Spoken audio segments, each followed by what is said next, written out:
Hello, my name is Gabby and welcome back to my channel, or if you're new here, then welcome to my channel, and in today's video, I'm going to be talking about all the August new releases that I pre-ordered back in July. So it has definitely been a process to try to get this video filmed. If you don't know, a really bad storm rolled through my area a few days ago. I've been without electricity for the past 4 days, but I just got it back last night. But that has led me to missing 2 uploads, so my schedule's a little bit off. So this video is going to be later, and then my vlog's going to be an upload later than it should have been too. But that's enough about that. Let's actually talk about some new releases now. I did this video back once before in July when I had a really good pre-order month that month, and I also had a really good pre-order month for August too. So I have 9 different books here to talk about, and because I am getting this video up a little late, 4 of them are actually already out, and I do have their physical copies here with me. And as for the 5 of them that aren't out yet, my editor doesn't have a feature to like put the covers up on the screen, so I printed out pictures of all of them. So with that, we're going to talk about these in release date order, and let's just get going. So the first book we're going to be talking about is Set Fire to the Gods by Sara, Raasch, and Kristen Simmons. So this book follows our main character Ash, who is descended from gladiators. However, when her mother dies in the arena, she vows to get revenge on the fire god who has taken away her country's resources because of his temper. And then this also follows our other main character Maddock, who doesn't have the earth god's powers like everybody thinks he does, but he has something more powerful that hasn't been seen for centuries. When Ash's attempt at revenge goes wrong and accidentally pits the earth and fire gods against one another, this can only be settled in the gladiator games. This makes Ash and Maddock's paths cross, and Ash begins to see him as the key that she needs to her revenge plot.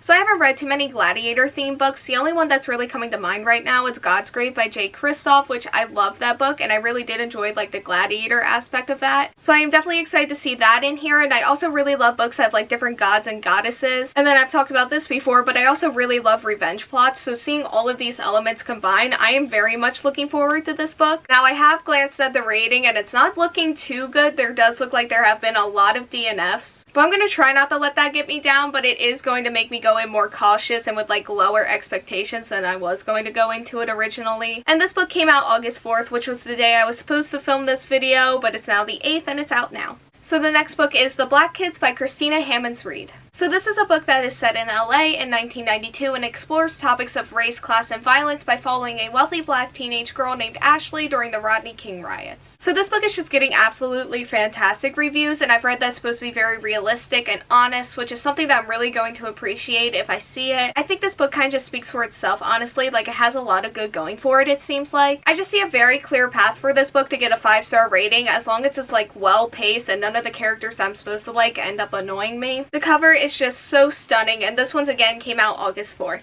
So next we have The Dark Tide by Alicia Jasinska. So every year a witch queen leads a boy back to her palace in order to be sacrificed to keep the island from sinking. One of our main characters feels like her little brother is the next boy that's going to be chosen for this sacrifice, and then she tries to save him. However, their attempts at saving him only end up attracting the queen's attention anyway, and he is chosen for the sacrifice. Our main character offers herself to the queen instead, however the two end up falling for each other. But when the island begins to sink because there hasn't been a sacrifice, they have to like choose who to save. So the whole plot here just sounds really complicated and interesting, and I personally don't think I've ever read anything like it. It also seems to have like a dark witchy atmosphere that I'm really looking forward to, and it seems like it could be like a good fall/October/Halloween book, which is a theme that I am trying my very best to put together in time. And then there is also another book towards the end of this video that I'm going to talk about that falls into this category too. So this book is probably my biggest surprise cover-wise. Like, I didn't know this was going to be like shiny and gold. Like, I thought I was still going to like it, but it just definitely exceeded my expectations, and then this came out also August 4th.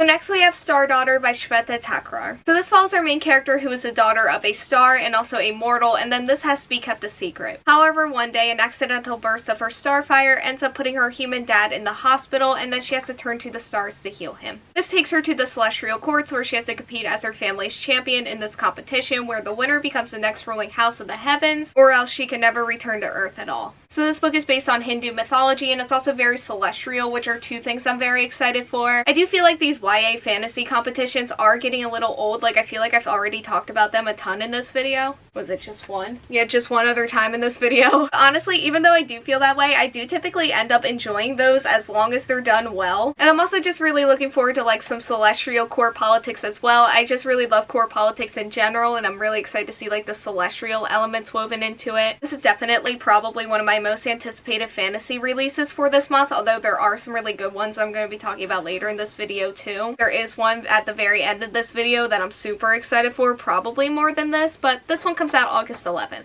So next we have Don't Ask Me Where I'm From by Jennifer De Leon. This book follows a first-generation American Latinx student as she is accepted into an all-white and wealthy suburban high school. She has a family secret regarding her father that could put her whole family in jeopardy, and not only that, but the racism at her new school really heightens. She then has to decide what she believes in and whether or not to take a stand and just speak her truth. So here we have yet again another contemporary with a pretty cover that is also getting really great reviews, and other than that, I don't really need much else to know I need to read a book. And then I read the actual plot and I instantly found myself with not one contemporary, but 2 contemporary pre-orders this month. Which sometimes I don't even have one contemporary, so this is a really good month for me for these. Once again, I just see a very clear path for this book to get a high rating, and I'm honestly not sure what the release date for this is, but I'm pretty sure it's August 18th.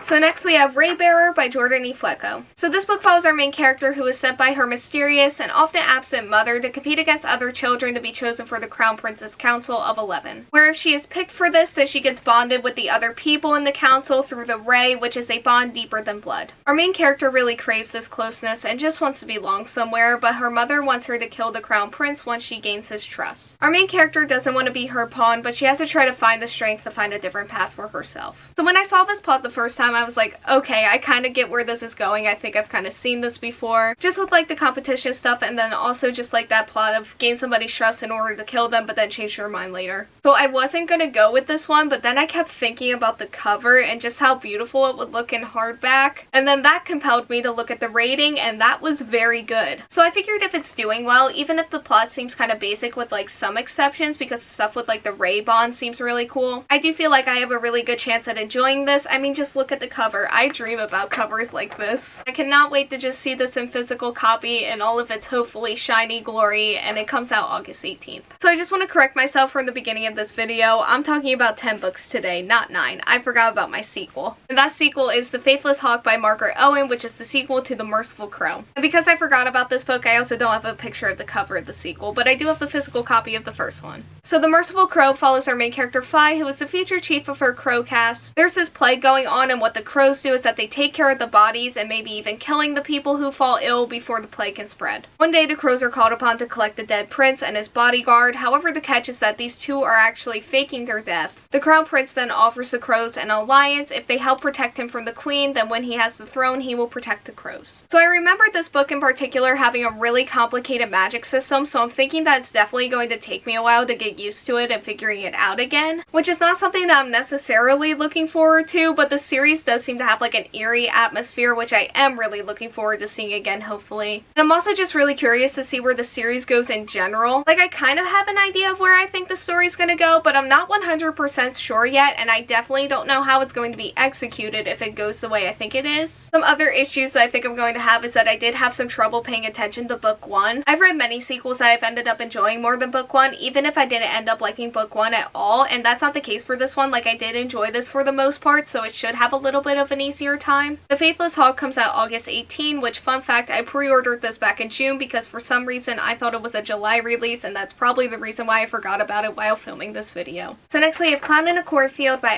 Cesare. So this follows our main character who has moved to a tiny boring town called Kettle Springs for a fresh start. When the Bay Pen corn syrup factory is shut down, the town gets split in half between the adults and the kids who have very different opinions on how they want to live. This is a fight that could destroy the town. However, the Bay Pen mascot, who is a creepy clown, gets homicidal and starts killing off the kids as an attempt to restore and grow Kettle Springs. So we have a creepy clown killer here, and since It by Stephen King isn't really working out for me, which by the way, that is a book that I've been stuck on since October, and I'm about 50% through, it's not like I'm not enjoying it. I am liking it, but it's just so long and the words are so tiny and I just can't bring myself to pick it up. So I figured maybe this one can work out for me a little more. I mentioned earlier that I was trying to put together a Halloween/October reading session, and this was the other book I was talking about. And I'm really looking forward to seeing how I feel about this genre in like not a giant massive Stephen King book format. And then this comes out August 25th. So next we have Elatsoe by Darcie Little Badger. This follows a version of America that is like our own, but it's also shaped by like the monsters, legends, and magic of its people. And these things are woven into everyday life and affects both those who are indigenous and those who are not. This follows our main character who has the ability to raise the ghosts of dead animals. She lives in a town that is very picture perfect. However, when her cousin is murdered, she has to uncover and expose what is underneath that perfectness in order to protect her family. There's also an illustrator attached to this, which I'm really looking forward to seeing like all of the artwork. If it's anything like the cover cover, then I can't wait. I'm also really excited to see like the world. This is probably what interests me most, and just to see like all of the different legends and the magic, specifically the darker ones that are going to be in here, because the synopsis describes some of them as charming, and then there are some others that should never see the light of day, and that's the part I'm really looking forward to. I'm not the biggest fan of mysteries, but in this case I am really looking forward to seeing like the Utopia's secrets uncovered. And yeah, overall I just feel like there's a lot of good in this one, and it comes out August 25th.